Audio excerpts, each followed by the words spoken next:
بسم اللہ الرحمن الرحیم۔ السلام علیکم۔ آپ کو اپنے یوٹیوب چینل عروج ٹی وی میں خوش آمدید کہتا ہوں۔ چینل کو سبسکرائب کریں اور بیل آئیکن پر لازمی کلک کریں تاکہ ہر ویڈیو کا نوٹیفیکیشن آپ کو وقت پر ملتا رہے۔ دوستو، جس وقت اللہ تعالیٰ نے حضرت نوح علیہ السلام کی کشتی کو طوفان سے بچا کر دوبارہ خشکی پر اتارا تو اس وقت آپ کی کشتی جودی پہاڑ کی چوٹی پر اتری۔ حدیث شریف میں آیا ہے کہ حضرت نوح علیہ السلام نے روئے زمین کی خبر لانے کے لیے کسی کو بھیجنے کا ارادہ فرمایا تاکہ یہ پتہ چل سکے کہ زمین پر کون سی جگہ خشک ہو چکی ہے اور کس جگہ پر پانی ابھی باقی ہے۔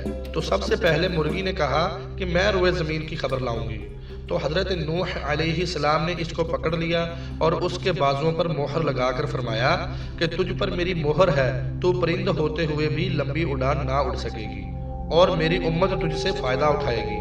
پھر آپ نے کوے کو بھیجا تو وہ ایک مردار دیکھ کر اس پر گر پڑا اور واپس نہیں آیا، تو آپ نے اس پر لعنت فرما دی اور اس کے لیے بد دعا فرما دی کہ وہ ہمیشہ خوف میں مبتلا رہے۔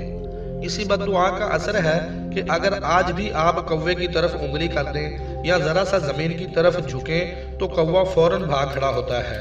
اسے یہ ڈر ہوتا ہے کہ شاید آپ کوئی پتھر اٹھا کر اسے ماریں گے۔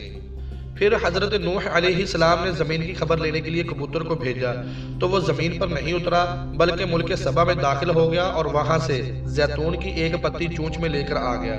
تو حضرت نوح علیہ السلام نے فرمایا کہ تم زمین پر نہیں اترے، اس لیے پھر جاؤ اور روئے زمین کی خبر لاؤ۔ تو کبوتر دوبارہ روانہ ہوا اور مکہ مکرمہ میں حرم کعبہ کی زمین پر اترا اور دیکھ لیا کہ پانی زمین حرم سے خشک ہو چکا ہے اور سرخ رنگ کی مٹی ظاہر ہو چکی ہے۔